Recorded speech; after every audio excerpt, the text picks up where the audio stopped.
মৃত্যু জিনিসটা যদি না থাকতো, পরকালে বিচার যদি না থাকতো, এই দুনিয়ায় অন্যায় অত্যাচারে সহ্য করা মানুষগুলা ন্যায় বিচার কখনো পেত না। যারা দাপটের কারণে ন্যায় বিচার পায় নাই, টাকা পয়সার কারণে ন্যায় বিচার পায় নাই, তারা আজীবন অন্যায়ের মধ্যেই ডুবে থাকতো, ন্যায় বিচার কখনো পাওয়ার সুযোগ থাকতো না। রব্বুল আলামিন বলে, দুনিয়ায় যেমন তেমন বান্দা, তুমি শুধু ঈমানটা নিয়ে নেক আমলের ভান্ডার নিয়ে হাসরের ময়দানে আসো, আমি রব তোমার পক্ষে ন্যায় বিচার করে দিব। সে হাসরের ময়দানে কারো দাপট চলবে না। আনাল মালিক, আনাল খালিক, আনাস সামাদ, আমি আল্লাহ। সেই দিন আমার রাজত্ব চলবে, আর কারো রাজত্ব চলবে না পৃথিবী দুনিয়াবাসীর। সেই দিন আমি রব মজলুমের পক্ষ হয়ে জালিমের কঠিন বিচার করে দেখাবো। বলেন সুবহানাল্লাহ। সেদিন হবে মজলুমের জন্য ঈদের দিন। যখন রব মজলুমের পক্ষ হয়ে জালিমের বিপক্ষে বিচার করবেন, সেদিন মজলুমরা হবে বলবে, আল্লাহ তোমার বড় দয়া যে তুমি মৃত্যু রেখেছো, হাসরও রেখেছো, বিচারও রেখেছো। বিচারের সেই সিস্টেমটা যদি না থাকতো, আমরা জীবনে কখনো ন্যায় বিচার পাওয়া সম্ভব হতো না। সবচেয়ে বেশি ভালো লাগে যখন দিলওয়ালা খুঁজে পাই। দিলের বড় পাওয়ার। শরীর যেখানে পৌঁছাতে লাগে 10 ঘন্টা, দিল সেখানে সেকেন্ডের আগে পৌঁছায় যায়। এখান থেকে কক্সবাজারের দূরত্ব বাহনের মাধ্যমে যতই আপনি স্পিডে যান, 20-30 মিনিটের আগে পৌঁছানো সম্ভবপর নয়, যদিও বিমান দিয়ে যান। কিন্তু কল্পনার জগৎ, মনের জগৎ এত পাওয়ারফুল একটি জগৎ, কল্পনা করার সাথে সাথে মানুষ কল্পনার জগতে, মনের জগৎ দিয়ে সুদীর্ঘ পথ সেকেন্ডের আগে পার হয়ে যেতে পারে। সুবহানাল্লাহ। এই পৃথিবীতে মতানৈক্যের কোনো অভাব নাই, দ্বিমতের কোনো অভাব। জীবনকে যত বুঝতে শিখবেন, এই জীবন তত আপনার জন্য সহজ হয়ে সামনে আসবে। পকেটে রাখা হেডফোন বের করলে জট লেগে যাওয়াটাই স্বাভাবিক। মেজাজ গরম করে টান দিলে লস আপনারই হবে, ছিঁড়ে যাবে। একটু কথা বলেন না, ঠিক কিনা? আমার মা বোন যখন কাঁথা সিলায়, কাঁথার সেই সুতিটা যখন একটা জায়গায় গিট লেগে যায়, টান দিলে ছিঁড়ে যাবে, কাহিনী লম্বা হয়ে যাবে। এই পৃথিবীতে যতদিন আপনি বেঁচে থাকবেন, মানেন কিংবা না মানেন, তর্ক ছিল, আছে, থাকবে। ঝগড়া ছিল, আছে। বাহিরের মানুষের সাথে ঝগড়া তর্ক তো মেনে নেওয়া যায়। এক মার পেটের 5 ভাই, সে 5 ভাইও তো ঝগড়ায় লেগে আছে। বলেন না ভাইয়া? কেউ কাউকে সহ্য করতে, কেউ কাউকে সহ্য করতে। লাভটা কি হচ্ছে? সবসময় মনে রাখবেন, বুদ্ধিমানরা অল্প পরিশ্রমে বেশি লাভ নেয়। সুবহানাল্লাহ বলেন না? বুদ্ধিমানরা পরিশ্রম অল্প, লাভ নেই বেশি। আর যেখানে নবী রাহমাতুল লিল আলামিনের উম্মতের কথা আসবে, যেখানে ইমামুল আম্বিয়া নবী রাহমাতুল লিল আলামিনের উম্মতের কথা আসবে, সেখানে লস প্রজেক্ট বলে কোনো শব্দই নাই। লস প্রজেক্ট বলে কোনো শব্দ। এরপরও যদি কেউ আমরা লসে থাকি, বুঝতে হবে সেটা আমাদের ব্যর্থতা। নবীর উম্মত লসে থাকবে তা কখনো হতে পারে? আরে যেই নবীর উম্মত মা বাবার চেহারার দিকে মায়ার নজর 1 সেকেন্ড তাকাইলে 7 লক্ষ টাকা খরচ করে যে হজের সওয়াব পাওয়া যায় না, সেই সওয়াব ঘরের ভিতরে পাওয়া যায়। সুবহানাল্লাহ। সে নবীর উম্মত তো কখনো লসে থাকতে পারে? বলেন না, লসে থাকতে পারে? যেই নবীর উম্মত হাসলে হয়ে যায় সদকায়ে জারিয়ার সওয়াব, কান্না করলে হয়ে যায় গুনাহ মাফ, সেই নবীর উম্মত তো কখনো লস প্রজেক্টে থাকতে পারে? বলেন না, লস প্রজেক্টে থাকতে পারে? যেই নবীর উম্মত রবের দরবারে নামাজের সিজদা কপাল ঝুঁকায় মাটিতে, মাটিটা সেই কপাল মাটিতে না লেগে চলে যায় আরশে আজিমে। আলহামদুলিল্লাহ। সেই নবীর উম্মত কখনো লস প্রজেক্টে থাকতে পারে না। যত লস প্রজেক্ট মনে রাখবেন সব আমাদের প্ল্যানিং এর ভুল, আমাদের চিন্তার ভুল, আমাদের সিদ্ধান্তের ভুল, আমাদের নিজেদের ভুলের কারণে নিজেরাই লস প্রজেক্টে থাকি। এক কথায় বলতে গেলে নিজের পায়ে নিজে আমরা কুড়াল মারি। এবার বলেন দোষ কাদের? আমাদের। এটা সবাই বলি ভাইয়া, দোষ কাদের? আমাদের। বরং আল্লাহ উল্টা হাজার গুনাহ জানার পরও আমাদের গুনাহ গোপন করে রেখে স্বামীকে স্ত্রীর সামনে, স্ত্রীকে স্বামীর সামনে এখনো সম্মানের ব্যবস্থা করে দিয়েছেন। প্রত্যেকটা ছোট্ট ছোট্ট পাপ রব জানার পরও সত্তার হয়ে সেই গুনার উপর আবরণ ঢেলে দিয়ে এখনো সমাজে মাথা উঁচু করে বাঁচার ব্যবস্থা করে দিয়েছেন একমাত্র নবী রাহমাতুল্লিল আলামিনের উম্মত হওয়ার কারণে। সুবহানাল্লাহ। আল্লাহ তাআলা আমাদেরকে সেই নিয়ামত অর্জন করার তৌফিক দান করুন, আমিন। এবার বুঝে বুঝে সবাই আমাকে একটু উত্তর দিবেন। পৃথিবীতে প্রত্যেকটা বিষয়ে দ্বিমত আছে, বলেন দ্বিমত আছে। জায়গা নিয়ে দ্বিমত, রাজনীতি নিয়ে দ্বিমত, ব্যবসা নিয়ে দ্বিমত, পড়ালেখা নিয়ে দ্বিমত, সর্ব জায়গায় দ্বিমত আছে। আপনি যতদিন পৃথিবীতে থাকবেন দ্বিমতের বাইরে আপনি যেতেই পারবেন না। দ্বিমতের বাইরে যেতে, বিয়ের তারিখ নিয়েও দ্বিমত আছে, কথা বলেন কার সাথে কার বিয়ে হবে না না হবে, সামাজিক সিদ্ধান্ত, পারিবারিক সিদ্ধান্ত, এটা নিয়েও দ্বিমত, আওয়াজ দিতে হবে এটা নিয়েও দ্বিমত। সব বাদ দেন, সত্যের সত্য, সবচেয়ে মহাসত্য এক আল্লাহ, এই আল্লাহ নিয়েও দ্বিমত আছে। কেউ বলে স্রষ্টা আছে, কেউ বলে স্রষ্টা। বুঝবেন সবচেয়ে বড় সত্য কে? আল্লাহ নিয়েও মানুষের ভিতর কয় মত? এক দলে বলে যে স্রষ্টা আছে, আরেক দলে বলে স্রষ্টা। পরকাল নিয়েও দ্বিমত, বলেন না ভাইয়া? তকদির নিয়ে দ্বিমত, সবকিছু নিয়ে দ্বিমত, কিন্তু একটা বিষয়ে কোনো দ্বিমত নেই।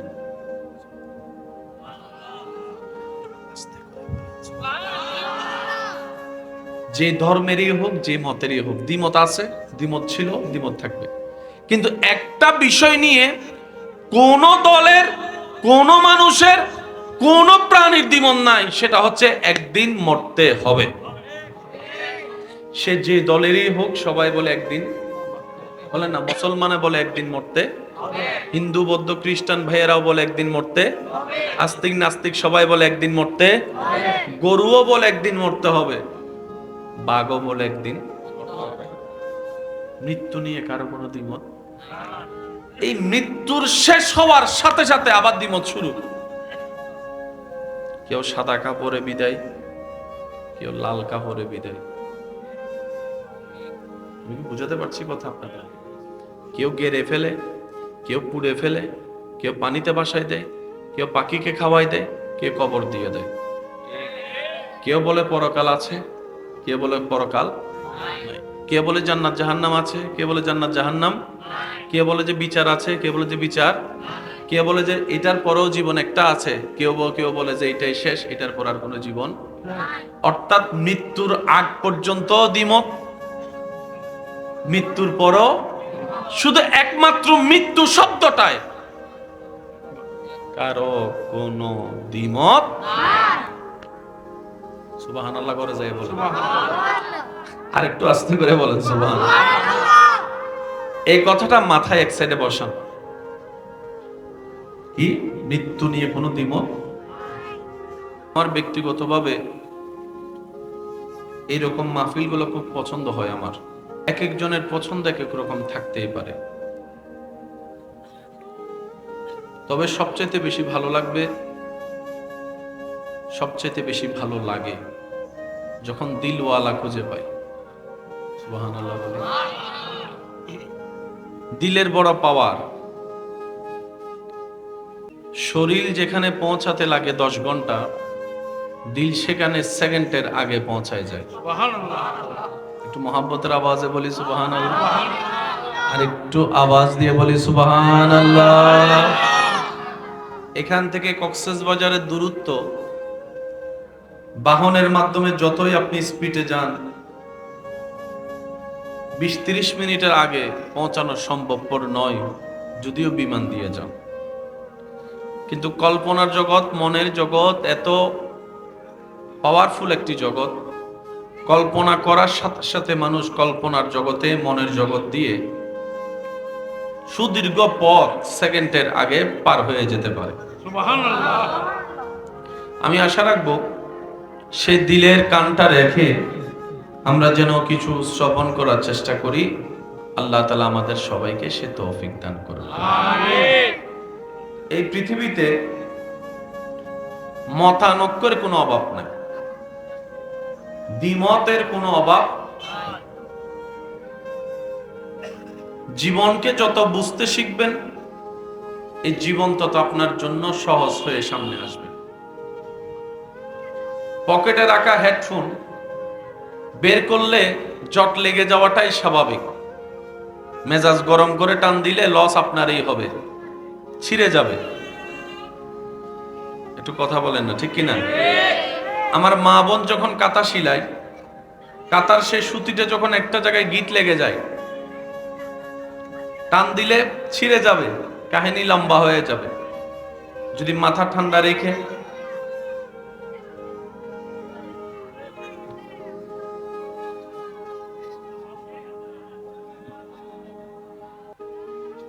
আমাকে में जब आए मोहम्मद इस्लाम जिंदा हो गए, जग में जब आए मोहम्मद इस्लाम हो गए, भूतों ने सब कलमा पढ़ा, काफिर मुसलमान हो गए, जग में जब आए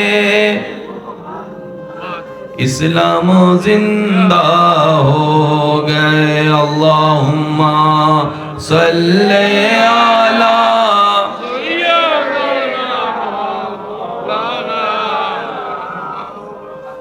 वाला आले सय्यदिना মাওলানা। উচ্চ আওয়াজ একবার বলি মারহাবা। একটু সময় স্বল্প, আমরা খুব দ্রুত গতিতে যাব ইনশাআল্লাহ, কিছু বোঝার চেষ্টা করব। এই পৃথিবীতে যতদিন আপনি বেঁচে থাকবেন, মানেন কিংবা না মানেন, তর্ক ছিল, আছে, থাকবে। ঝগড়া ছিল, আছে। বাহিরের মানুষের সাথে ঝগড়া তর্ক তো মেনে নেওয়া যায়। এক মার পেটের 5 ভাই, সে 5 ভাইও তো ঝগড়ায় লেগে আছে। বলেন না ভাইয়া?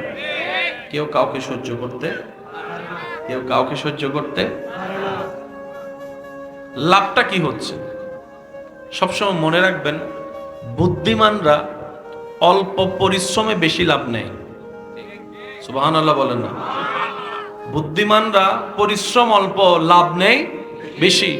আর যেখানে নবী রাহমাতুল লিল আলামিনের উম্মতের কথা আসবে, একটু সুবহানাল্লাহ বলবেন না? যেখানে ইমামুল আম্বিয়া নবী রাহমাতুল লিল আলামিনের উম্মতের কথা আসবে, সেখানে লস প্রজেক্ট বলে কোনো শব্দই নাই। লস প্রজেক্ট বলে কোনো শব্দ। এরপরেও যদি কেউ আমরা লসে থাকি, বুঝতে হবে সেটা আমাদের ব্যর্থতা। এই জিনিসটাকে ক্লিয়ার হতে হবে। নবীর উম্মত লসে থাকবে তা কখনো হতে পারে? আরে যেই নবীর উম্মত মা বাবার চেহারার দিকে মায়ার নজর 1 সেকেন্ড তাকাইলে 7 লক্ষ টাকা খরচ করে যে হজের সওয়াব পাওয়া যায় না, সেই সওয়াব ঘরের ভিতরে পাওয়া যায়। সুবহানাল্লাহ। সেই নবীর উম্মত তো কখনো লসে থাকতে পারে? বলেন না, লসে থাকতে পারে? যেই নবীর উম্মত হাসলে হয়ে যায় সদকায়ে জারিয়ার সওয়াব, কান্না করলে হয়ে যায় গুনাহ মাফ, সেই নবীর উম্মত তো কখনো লস প্রজেক্টে থাকতে পারে? বলেন না, লস প্রজেক্টে থাকতে পারে? যেই নবীর উম্মত রবের দরবারে নামাজের সিজদা কপাল ঝুঁকায় মাটিতে, মাটিটা সেই কপাল মাটিতে না লেগে চলে যায় আরশে আজিমে। আলহামদুলিল্লাহ। সেই নবীর উম্মত কখনো লস প্রজেক্টে থাকতে। যত লস প্রজেক্ট মনে রাখবেন, সব আমাদের প্ল্যানিং এর ভুল, আমাদের চিন্তার ভুল, আমাদের সিদ্ধান্তের ভুল, আমাদের নিজেদের ভুলের কারণেই নিজেরাই লস প্রজেক্টে থাকি। এক কথায় বলতে গেলে নিজের পায়ে নিজে আমরা কুড়াল মারি। এবার বলেন দোষ কাদের? এটা সবাই বলি ভাইয়া, দোষ কাদের? বরং আল্লাহ উল্টা হাজার গুনাহ জানার পরও আমাদের গুনাহ গোপন করে রেখে স্বামীকে স্ত্রীর সামনে, স্ত্রীকে স্বামীর সামনে এখনো সম্মানের ব্যবস্থা করে দিয়েছেন। সুবহানাল্লাহ। প্রত্যেকটা ছোট্ট ছোট্ট পাপ রব জানার পরও সত্তার হয়ে সেই গুনার উপর আবরণ ঢেলে দিয়ে এখনো সমাজে মাথা উঁচু করে বাঁচার ব্যবস্থা করে দিয়েছেন একমাত্র নবী রাহমাতুল লিল আলামিনের উম্মত হওয়ার কারণে। সুবহানাল্লাহ। আল্লাহ তাআলা আমাদেরকে সেই নিয়ামত অর্জন করার তৌফিক দান করুন, আমিন। এবার বুঝে বুঝে সবাই আমাকে একটু উত্তর দিবেন। পৃথিবীতে প্রত্যেকটা বিষয়ে দ্বিমত আছে, বলেন দ্বিমত আছে। জায়গা নিয়ে দ্বিমত, রাজনীতি নিয়ে দ্বিমত, ব্যবসা নিয়ে দ্বিমত, পড়ালেখা নিয়ে দ্বিমত, সর্ব জায়গায় দ্বিমত আছে। আপনি যতদিন পৃথিবীতে থাকবেন দ্বিমতের বাইরে আপনি যেতেই পারবেন না। দ্বিমতের বাইরে যেতে, বিয়ের তারিখ নিয়েও দ্বিমত আছে, কথা বলেন কার সাথে কার বিয়ে হবে না না হবে, সামাজিক সিদ্ধান্ত, পারিবারিক সিদ্ধান্ত, এটা নিয়েও দ্বিমত, আওয়াজ দিতে হবে এটা নিয়েও দ্বিমত। সব বাদ দেন, সত্যের সত্য, সবচেয়ে মহাসত্য এক আল্লাহ, এই আল্লাহ নিয়েও দ্বিমত আছে। কেউ বলে স্রষ্টা আছে, কেউ বলে স্রষ্টা। বুঝবেন সবচেয়ে বড় সত্য কে? আল্লাহ নিয়েও মানুষের ভিতর কয় মত? এক দলে বলে যে স্রষ্টা আছে, আরেক দলে বলে স্রষ্টা। পরকাল নিয়েও দ্বিমত, বলেন না ভাইয়া?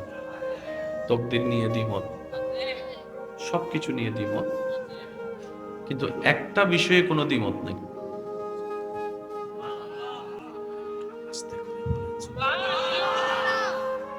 যে ধর্মেরই হোক, যে মতেরই হোক, দ্বিমত আছে, দ্বিমত ছিল, দ্বিমত থাকবে। কিন্তু একটা বিষয় নিয়ে কোন দলের, কোন মানুষের, কোন প্রাণীর দ্বিমত নাই, সেটা হচ্ছে একদিন মরতে হবে। সে যে দলেরই হোক, সবাই বলে একদিন, বলে না মুসলমানে বলে একদিন মরতে, হিন্দু বৌদ্ধ খ্রিস্টান ভাইয়েরাও বলে একদিন মরতে, আস্তিক নাস্তিক সবাই বলে একদিন মরতে, গরুও বলে একদিন মরতে হবে, বাঘও বলে একদিন। মৃত্যু নিয়ে কারো কোনো দ্বিমত? এই মৃত্যুর শেষ হওয়ার সাথে সাথে আবার দ্বিমত শুরু। কেউ সাদা কাপড়ে বিদায়, কেউ লাল কাপড়ে বিদায়। বুঝাতে পারছি কথা আপনারা? কেউ গেড়ে ফেলে, কেউ পুড়ে ফেলে, কেউ পানিতে ভাসায় দেয়, কেউ পাখিকে খাওয়াই দেয়, কেউ কবর দিয়ে দেয়। কেউ বলে পরকাল আছে, কে বলে পরকাল নাই, কে বলে জান্নাত জাহান্নাম আছে, কে বলে জান্নাত জাহান্নাম, কে বলে যে বিচার আছে, কে বলে যে বিচার, কে বলে যে এটার পরেও জীবন একটা আছে, কেউ বলে যে এটাই শেষ, এটার পর আর কোনো জীবন। অর্থাৎ মৃত্যুর আগ পর্যন্ত দ্বিমত, মৃত্যুর পরও শুধু একমাত্র মৃত্যু শব্দটায় কারো কোনো দ্বিমত। সুবহানাল্লাহ করে যায় বলেন, আর একটু আস্তে করে বলেন সুবহানাল্লাহ। এই কথাটা মাথায় এক সাইডে বসান। কি মৃত্যু নিয়ে কোনো দ্বিমত? মৃত্যুর আয়াত হাজারবার শুনেছি, সবাই একটু বলি কুল্লু নাফসিন, জোরে বলি কুল্লু নাফসিন। মৃত্যু দিয়ে আল্লাহ খুব ভালো করেছে। এই মৃত্যু জিনিসটা যদি না থাকতো, পরকালে বিচার যদি না থাকতো, এই দুনিয়ায় অন্যায় অত্যাচারে সহ্য করা মানুষগুলা ন্যায় বিচার কখনো পেত না। বলেন না ভাইয়া? যারা দাপটের কারণে ন্যায় বিচার পায় নাই, টাকা পয়সার কারণে ন্যায় বিচার পায় নাই, তারা আজীবন অন্যায়ের মধ্যেই ডুবে থাকতো, ন্যায় বিচার কখনো পাওয়ার সুযোগ থাকতো না। রব্বুল আলামিন বলে দুনিয়ায় যেমন তেমন, বান্দা তুমি শুধু ঈমানটা নিয়ে, নেক আমলের ভান্ডার নিয়ে হাসরের ময়দানে আসো, আমি রব তোমার পক্ষে ন্যায় বিচার করে দিব। সে হাসরের ময়দানে কারো দাপট চলবে না। আনাল মালিক, আনাল খালিক, আনাস সামাদ, আমি আল্লাহ। সেই দিন আমার রাজত্ব চলবে, আর কারো রাজত্ব চলবে না পৃথিবী দুনিয়াবাসীর। সেই দিন আমি রব মজলুমের পক্ষ হয়ে জালিমের কঠিন বিচার করে দেখাবো। বলেন সুবহানাল্লাহ। সেদিন হবে মজলুমের জন্য ঈদের দিন। সুবহানাল্লাহ। যখন রব মজলুমের পক্ষ হয়ে জালিমের বিপক্ষে বিচার করবেন, সেদিন মজলুমরা হবে বলবে, আল্লাহ তোমার বড় দয়া যে তুমি মৃত্যু রেখেছো, হাসরও রেখেছো, বিচারও রেখেছো। বিচারের সেই সিস্টেমটা যদি না থাকতো, আমরা জীবনে কখনো ন্যায় বিচার পাওয়া সম্ভব হতো। কয়টা কথা বললাম বলেন না ভাইয়া, কয়টা? এই দুইটা এক সাইডে রাখতে হবে, তাহলে পরে জিনিসটা আপনাকে কানেকশন লাগালে পুরো জিনিসটা আপনার মিল খুঁজে পাবেন।